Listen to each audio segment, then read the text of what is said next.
राजस्थान में 25 सितंबर को शुरू हुआ सियासी घमासान बयानबाजी के साथ एक बार फिर नए सिरे से छिड़ गया है। पूर्व डिप्टी सीएम सचिन पायलट के विधायक दल की बैठक रद्द करवाने वाले नेताओं पर सख्त एक्शन की मांग और गहलोत पर कटाक्ष करने के बाद सियासी गलियारों में चर्चाएं तेज हो गई हैं। पायलट ने आज फिर कहा कि आलाकमान को राजस्थान को लेकर अब जल्द फैसला करना चाहिए और पार्टी और संगठन से खिलाफत करने वालों पर सख्त एक्शन होना चाहिए। पायलट के तीखे हमले पर अब राजस्थान के मुख्यमंत्री अशोक गहलोत और महेश जोशी ने भी पलटवार किया है।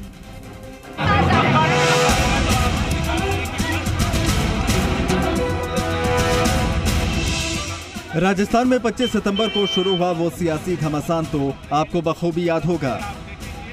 जयपुर में विधायक दल की बैठक से पहले मंत्री शांति धारीवाल के घर विधायकों की एक समानांतर बैठक बुलाई गई थी, जिसके बाद गहलोत गुट के विधायक सीएलपी मीटिंग में नहीं पहुंचे थे।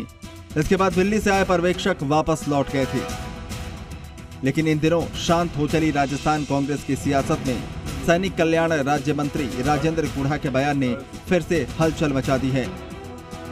गुढ़ा ने कांग्रेस के अध्यक्ष मल्लिकार्जुन खड़गे से प्रदेश में विधायक दल की बैठक जल्द बुलाने की मांग की है। गुढ़ा ने राजनीतिक बगावत के लिए जिम्मेदार संसदीय कार्य मंत्री शांति धारीवाल, सरकारी मुख्य सचेतक और जलदाय मंत्री डॉक्टर महेश जोशी और आरटीडीसी अध्यक्ष धर्मेंद्र राठौड़ के खिलाफ अनुशासन समिति की ओर से जारी नोटिस के बाद अब कार्रवाई की मांग की है। गुढ़ा ने कहा कि अगर एक्शन होगा तो पार्टी के आम कार्यकर्ताओं को ये पता चल सकेगा कि अनुशासन से ही पार्टी चलेगी और बगावत करने वालों को बर्दाश्त नहीं किया जाएगा। अब 1 महीने से ऊपर का समय निकल गया उस बात को, और इसमें सीएलपी की मीटिंग बुलाने की बात हुई थी तो अभी तक सीएलपी की मीटिंग नहीं बुलाई गई। मेरा तो यही कहना है कि आलाकमान की विश्वसनीयता और जो उन्होंने जिस तरह की बातें हुई थी कि सीएलपी की मीटिंग हो, उसमें ये तीनों लोग जिनको नोटिस दिए गए हैं उनके बारे में कोई भी फैसला किया जाए। पीएम मोदी ने अशोक गहलोत की तारीफ क्या कर दी। पायलट को एक बार फिर मौका मिल गया गहलोत पर तंज कसने का। दरअसल मंगलवार को मानगढ़ धाम में पीएम मोदी ने गहलोत की तारीफ की थी। इसके बाद पायलट ने सीएम गहलोत पर तंज कसा। पायलट ने कहा कि पीएम मोदी ने गुलाम नबी आजाद की भी तारीफ की थी, जिसका नतीजा हम सभी ने देखा था। साथ ही सितंबर वाले सियासी घमासान की ओर इशारा करते हुए पायलट ने कहा कि पार्टी में हर किसी के लिए अनुशासन समान होना चाहिए। एआईसीसी ने इसको एक इनडिसिप्लिन का मामला माना और फिर 3 लोगों को नोटिस दिया गया। नोटिस देने के बाद ये जानकारी में आया है कि उसके जवाब दिए गए हैं। लेकिन मैं ऐसा मानता हूं कि कांग्रेस एक पुरानी पार्टी है, अनुशासित पार्टी है और इस पार्टी में सबके लिए रूल्स, नियम, कायदे कानून बराबर होते हैं। तो जो इनडिसिप्लिन अगर किया गया है, उसके जवाब मांगे गए हैं, जवाब दिया गया है, तो उस पर भी शीघ्र निर्णय लिया जाना चाहिए। वो इसलिए कोई व्यक्ति कितना बड़ा हो, लेकिन कानून, डिसिप्लिन, अनुशासन पार्टी का सब पे लागू होता है। तो मुझे विश्वास है कि खड़गे साहब, क्योंकि अभी वो नए अध्यक्ष बने हैं, पदभार संभाला है और जल्द इस पर निर्णय लेंगे। इन सबके बीच अलवर दौरे पर पहुंचे सीएम अशोक गहलोत का भी बयान सामने आया। नसीहत देते हुए उन्होंने कहा कि 2023 को देखते हुए किसी को भी ऐसी बयानबाजियों से बचना चाहिए। हालांकि सीएम ने सचिन पायलट का सीधे तौर पर नाम नहीं लिया।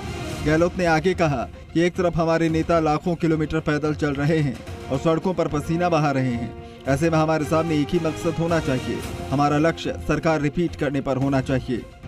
बयान तो नहीं देना चाहिए वैसे तो, क्योंकि अभी जो है अभी वेणुगोपाल हमारे महामंत्री हैं, उन्होंने कहा भाई बयानबाजी कोई नहीं करेंगे। महंगाई है, बेरोजगारी है, उसके लिए एक तरफ तो राहुल गांधी पसीना बहा रहा है, 25 किलोमीटर किसी के पड़ने चलना, लाखों लोग साथ चल रहे हैं, दबाव पड़ेगा केंद्र सरकार पर, इसलिए चल रहे हैं। और उसके बाद में हमारा ध्येय होना चाहिए हम अगली बार सरकार कैसे बनाए। पूरे मामले पर महेश जोशी ने प्रेस कॉन्फ्रेंस कर कहा कि वह हाईकमान के आदेश की पालना करेंगे। साथ ही मुख्यमंत्री गहलोत की तारीफ करते हुए कहा कि मैं नहीं समझता मुख्यमंत्री ने कोई गलत बात की। जोशी ने कहा कि जिस विनम्रता के साथ गहलोत ने माफी मांगी, उससे उनका कद और बढ़ गया। मैं तो एडवाइजरी से बंधा हुआ हूँ, नहीं तो अशोक गहलोत जी को अपने निष्ठा साबित करने के लिए किसी के सर्टिफिकेट की जरूरत नहीं है। जिस विनम्रता के साथ में माफी की भी बात कही गई, जिस विनम्रता के साथ में अशोक गहलोत जी ने, जो राजस्थान के मुख्यमंत्री भी हैं, जिस विनम्रता के साथ में, जिस शालीनता के साथ में, जिन शब्दों के साथ में उन्होंने माफी मांगी, उससे उनका कद जनता की निगाह में बढ़ा ही है, कम नहीं है। पायलट गुट और गहलोत गुट की आपसी खींचतान तो जग जाहिर है, लेकिन जैसे जैसे चुनाव नजदीक आ रहा है, राजस्थान की सियासत और गर्माती जा रही है। लगातार हो रही बयानबाजी एक बार फिर से सियासी उठापटक की ओर इशारा कर रही है। ब्यूरो रिपोर्ट, जी।